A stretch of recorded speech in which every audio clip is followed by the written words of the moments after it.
왜 어떤 사람은 러닝만 시작하면 무릎이 아프고 어떤 사람은 오래 뛰어도 멀쩡할까요? 대부분은 체력 문제가 아니라 초보 러너들이 반복하는 최악의 습관 때문입니다. 이 상태로 뛰면 브레이크 밟고 달리는 것처럼 무릎 충격이 계속 쌓이게 됩니다. 오늘 영상에서는 러닝만 하면 무릎이 아픈 진짜 이유와 부상당하는 사람들이 공통적으로 하는 습관을 쉽게 알려드리겠습니다. 이번 영상은 구독자 약 108만 명의 글로벌 트라이애틀론 네트워크 채널에서 300만이 넘는 조회수를 기록한 러닝 시 무릎 부상 방지법 영상을 참고했습니다. 저도 처음 러닝을 시작했을 때 무릎이 아프면 단순히 내 관절이 약한가 보다 이렇게 생각했었거든요. 그런데 해당 영상을 직접 보고 실제로 적용을 해보니까 문제는 무릎 자체보다 잘못된 습관에 가까웠습니다. 시작 전 많은 분들이 하시는 오해를 먼저 짚고 넘어가려고 합니다. 달리기를 하면 무릎이 닳는다. 이 말은 여전히 많은 사람들이 믿고 있는 대표적인 오해입니다. 실제로는 규칙적인 달리기가 관절 건강을 지켜주는데 도움이 될 수 있는데요. 무릎은 오히려 쓰지 않을 때 더 빨리 약해진다고 합니다. 오히려 적절한 자극은 연골과 근육을 강화시켜 관절을 튼튼하게 만듭니다.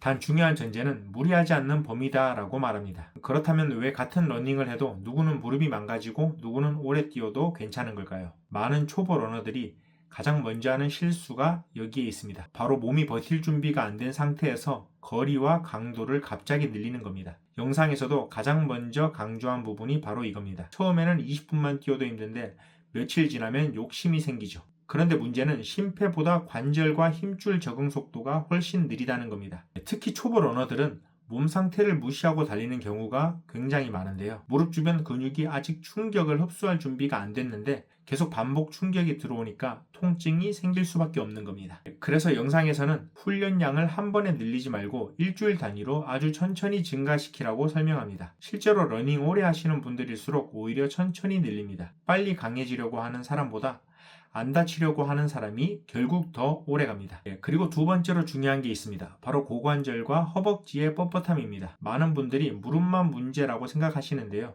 실제로는 엉덩이와 허벅지가 굳어 있으면 무릎이 대신 그 충격을 받게 됩니다. 특히나 오래 앉아 있는 직장인분들은 고관절이 많이 굳어 있는 경우가 있는데요. 이 상태에서 바로 달리면 무릎이 충격을 전부 받아내게 되는 거죠. 영상에서도 힙 플렉서 스트레칭과 대퇴사두근 스트레칭을 굉장히 중요하게 설명합니다. 실제로 스트레칭 하나만 제대로 해도 달릴 때 무릎 압박감이 확 줄어드는 경우가 많습니다. 저 같은 경우에도 러닝 전후로 하체가 굳어 있으면 무릎 피로감이 훨씬 빨리 오더라고요. 그래서 요즘은 뛰기 전후 간단한 스트레칭과 폼롤러는 거의 필수처럼 하고 있습니다. 이런 작은 습관 하나가 확실히 몸 피로도를 줄여주더라고요. 물론 여기서 나는 스트레칭 열심히 하는데도 무릎이 아픈데요? 이렇게 말씀하시는 분들도 계실 겁니다. 물론 그럴 수도 있습니다. 왜냐하면 무릎 통증은 단순히 유연성만의 문제가 아니라 근력과 안정성 문제까지 같이 연결되는 경우가 많기 때문입니다. 특히 한쪽 다리로 버티는 힘이 부족하면 달릴 때 무릎이 안쪽으로 무너지기 쉽습니다. 그러면 착지 충격이 계속 누적되면서 통증이 심해질 수 있는데요. 영상에서도 싱글 레그 스쿼트와 크램쉘 운동처럼 엉덩이 안정성을 강화하는 운동을 중요하게 설명합니다. 즉 단순히 많이 뛰는 것보다 몸이 안정적으로 버틸 수 있는 상태를 먼저 만드는 것이 훨씬 중요하다는 뜻입니다. 그리고 마지막으로 정말 많이 놓치는 부분이 있습니다. 바로 아픈데 참고 뛰는 습관인데요. 초보 때는 특히 조금 아픈 건 원래 그런 거 아닐까? 이렇게 생각하기 쉽습니다. 저는 작년 가을에 그렇게 생각하다가 3달 넘게 통증을 가지고 정말 고생했습니다. 만약 러닝 시 통증이 있다면 아깝더라도 즉시 멈추는 게 정답입니다. 여러분은 절대 저 같은 실수 하지 않으시길 바랍니다. 특히나 러닝 시 무언가를 손에 들고 뛰거나 물건을 주머니에 넣는 것 또한 러닝 집중력을 저하시킬 수 있는데요. 그래서 저는 온전히 러닝에만 집중하기 위해 러닝 베스트를 착용하고 다닙니다. 저도 여러 개 직접 써보면서 느낀 건 조끼 하나만 바꿔도 러닝 자체가 훨씬 쾌적해질 수 있다는 거였거든요. 그래서 제가 실제로 러닝하면서 느꼈던 기준들, 그리고 어떤 포인트를 보고 골라야 실패를 줄일 수 있는지 따로 정리해둔 영상이 있습니다. 러닝 조끼 어떤 걸 골라야 할지 고민되시는 분들은 영상 하단에 남겨둔 러닝 조끼 고르는 방법 영상도 꼭 한번 참고해보세요. 아마 구매 전에 훨씬 감이 잡히실 겁니다. 그럼 다시 본론으로 가보겠습니다. 통증은 몸이 보내는 경고 신호입니다. 특히 뛰고 난 뒤에도 통증이 오래 남거나 계단 내려갈 때 찌릿한 느낌이 반복된다면 이미 무릎 부담이 커지고 있다는 뜻일 수 있습니다. 이럴 때는 아쉽지만 잠깐 쉬는 게 오히려 더 오래 달릴 수 있는 방법입니다.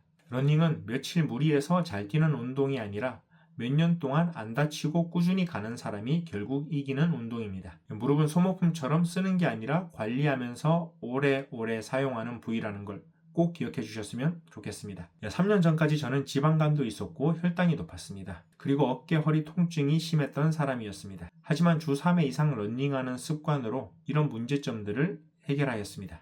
앞으로 다양한 러닝에 대한 정보를 제 유튜브 채널에서 이렇게 다 알려드릴 예정입니다. 저와 같이 매주 건강해지실 분들은 구독해 두시면 자주 뵐 수 있을 것 같습니다. 감사합니다.